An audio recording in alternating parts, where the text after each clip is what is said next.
Assalamualaikum warahmatullahi wabarakatuh. Perkenalkan, nama saya Naila Hifni Zahra. Di sini saya akan presentasi terkait dengan manajemen strategi pada PT Unilever, tinjauan analisis PESTEL. Yang pertama itu pengertian manajemen strategik, yaitu suatu rangkaian interaksi yang terjadi dalam pengambilan keputusan yang bersifat mendasar dan komprehensif dari pimpinan dalam suatu perusahaan untuk mencapai tujuan yang diharapkan. Lalu, ada tujuan manajemen strategik. Yang pertama, melakukan evaluasi dan penilaian yang efektif dan efisien terhadap strategi yang dipilih. Yang kedua, menilai dan mengoreksi kinerja apabila terjadi penyimpangan terhadap pelaksanaan strategi.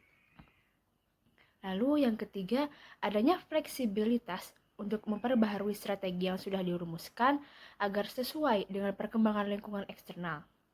Lalu yang terakhir adanya inovasi yang selalu dilakukan untuk memperbaharui setiap produk yang dihasilkan agar selalu sesuai dengan selera konsumen. Lalu materi selanjutnya yaitu tentang perumusan strategi, di mana menurut David, perumusan strategi dapat dilakukan melalui 3 langkah.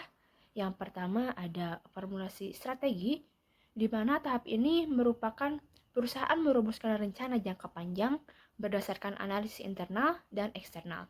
Lalu yang kedua ada implementasi strategi, di mana proses ini melibatkan penerapan rencana strategi dalam operasional perusahaan untuk mencapai tujuan yang ditetapkan. Lalu yang ketiga ada evaluasi strategi. Proses untuk menilai efektivitas strategi yang telah diimplementasikan serta melakukan penyesuaian jika diperlukan. Lalu selanjutnya yaitu analisis lingkungan perusahaan dapat dibagi menjadi 2 bagian, yaitu analisis lingkungan eksternal dan analisis lingkungan internal. Di mana faktor-faktor internal tersebut secara fungsional terdiri dari 1. Pasar dan juga pemasaran. Di mana dua hal ini yaitu saling ketergantungan. Pemasaran merupakan sebuah proses identifikasi kebutuhan dan keinginan pelanggan atau pasar. Yang kedua, keuangan dan akuntansi. Merupakan keadaan finansial suatu perusahaan merupakan faktor utama yang dapat dijadikan alat ukur pencapaian perusahaan pada suatu industri, di mana kondisi finansial yang baik dan prospektif dapat menjadi daya tarik tersendiri bagi para investor. Yang ketiga, kegiatan produksi operasi. Bagian produksi pada perusahaan memiliki peran yang sangat penting dalam mengubah input barang atau bahan baku menjadi output berupa produk atau jasa yang dikeluarkan. Lalu yang keempat, sumber daya manusia atau SDM.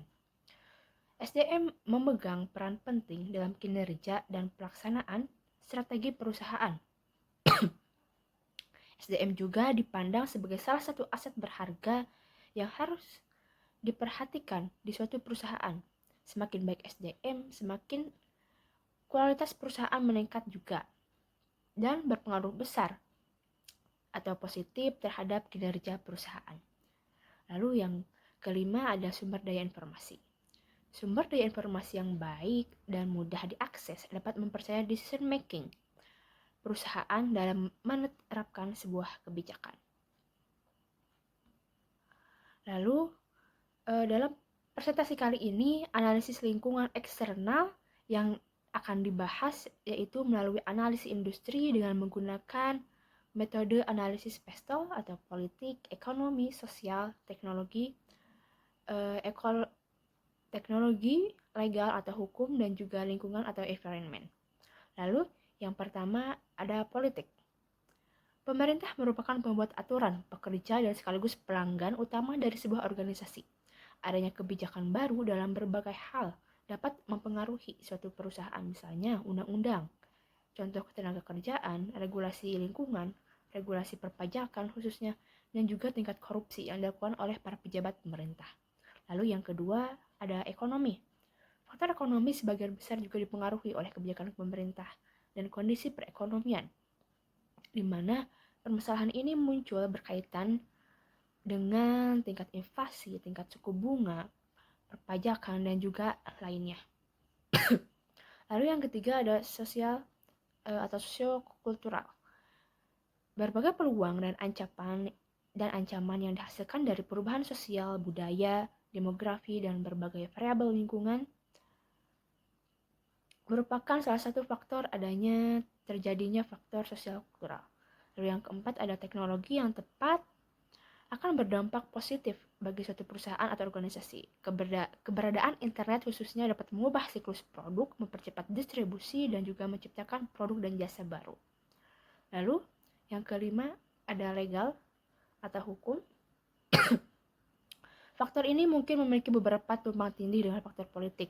Namun yang termasuk dalam faktor ini adalah undang-undang yang lebih spesifik, misalnya undang-undang ketenagakerjaan.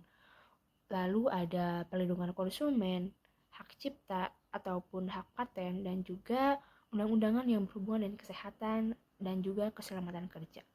Lalu ada lingkungan atau ekologi, di mana perbedaan letak geografis, demografi, dan aspek lainnya bisa berpengaruh terhadap perusahaan.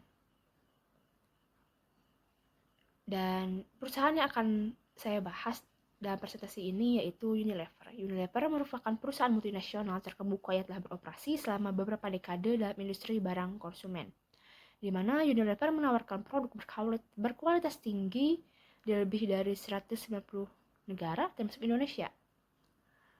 Dengan populasi Indonesia yang besar, Unilever memanfaatkan peluang ini sebagai ajang untuk menunjukkan komitmen terhadap keberlanjutan dan tanggung jawab sosial.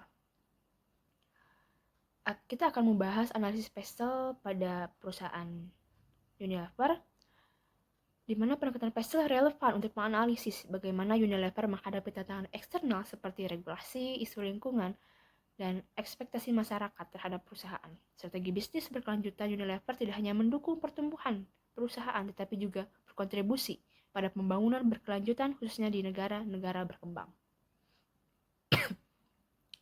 PESTEL juga digunakan untuk menganalisis lingkungan eksternal bisnis agar perusahaan dapat melihat gambaran besar dari operasi organisasi dan membantu menyediakan strategi untuk mengambil keuntungan dari peluang yang ada sekaligus meminimalkan risiko yang dapat terjadi di perusahaan. Pertama yang akan kita bahas yaitu politik. Kondisi politik di Indonesia yang tidak stabil memengaruhi ekonomi, sehingga PT Unilever harus menyesuaikan strategi produksinya. Ketika politik dan ekonomi tidak stabil, maka Unilever mengurangi jumlah produksi, namun akan meningkatkan output produksinya jika kondisi ekonomi dan juga politik stabil. Yang kedua ada ekonomi. Hampir sama dengan politik di mana perekonomian Indonesia sempat menurun, yaitu menjadi tantangan bagi PT Unilever, namun juga mendorong inovasi yang mereka pertahankan dan bisa menghasilkan produk yang lebih terjangkau. Contohnya itu produk pembersih cuci piring, Sunlight, dan deterjen Rinso yang tetap diminati masyarakat, di mana sebelumnya kedua produk tersebut dikenal sebagai produk yang cukup mahal dan belum terjangkau untuk masyarakat Indonesia. Namun dengan kondisi perekonomian sempat menurun di mana terjadi deflasi, banyaknya pengangguran dan masa pandemi COVID, Unilever menyesuaikan produknya menjadi lebih terjangkau. Lalu ada sosial. Meningkatnya standar hidup dan kesadaran kesehatan mendorong permintaan produk kelas atas yang sejalan dengan bisnis Unilever, seperti di produk perawatan rumah, produk kecantikan, dan juga makanan.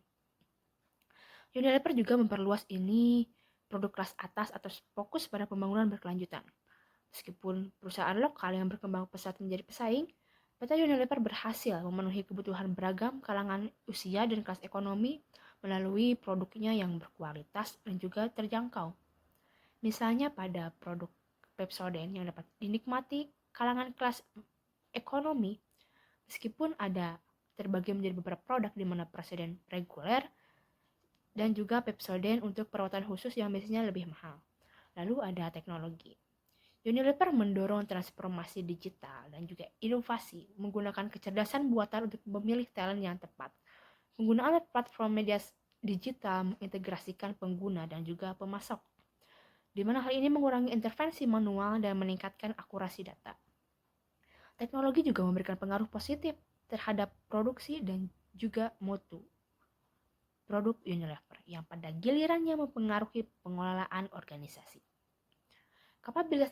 Kapabilitas teknologi di lingkungan makro menjadi peluang untuk mengakselerasi bisnis, namun juga berpotensi menjadi ancaman jika tergantung pada teknologi yang rentan terhadap masalah teknis. Lalu ada legal atau hukum. Setiap merek dan lokasi toko harus mematuhi hak cipta, keamanan produk, undang-undang tentang kesehatan, dan juga keselamatan karyawan. Juga adanya pajak internasional maupun regional. PT Unilever mematuhi banyak undang-undang dan peraturan dari negara-negara di seluruh dunia. Mereka besar dalam hal citra positif, membantu konsumen menjalani hidup yang lebih baik, dan memenuhi permintaan akan produk. Lalu yang terakhir ada lingkungan. Karakteristik demografis Indonesia yang beragam sangat cocok dengan produk Unilever yang memenuhi kebutuhan berbagai kalangan usia dan kelas ekonomi. Contohnya tadi, produk Pepsi yang dapat digunakan dari anak-anak hingga dewasa dan dari kelas menengah dan juga menengah ke bawah ataupun menengah ke atas. Dengan jaringan yang luas, distribusi yang luas, Unilever memastikan produknya dapat dijangkau di seluruh Indonesia, dari perkotaan hingga pedesaan, menjadikannya pemimpin pasar produk sehari-hari atau rumah tangga di Indonesia. Kesimpulannya yaitu analisis Pestel menunjukkan bahwa PT Unilever berhasil menghadapi tantangan eksternal dengan beradaptasi dengan berbagai faktor. Juga ketidakstabilan politik dan ekonomi mempengaruhi produksi, sementara kesadaran kesehatan dan lingkungan membuka peluang inovasi. Teknologi digital meningkatkan efisiensi, meskipun bergantung pada teknologi dapat menjadi ancaman tersendirinya nantinya. Lalu dengan demografi Indonesia yang beragam, Unilever memenuhi kebutuhan konsumen dari berbagai usia dan kelas ekonomi melalui distribusi yang luas. Sekian presentasi dari saya, mohon maaf bila ada kesalahan. Wassalamualaikum warahmatullahi wabarakatuh.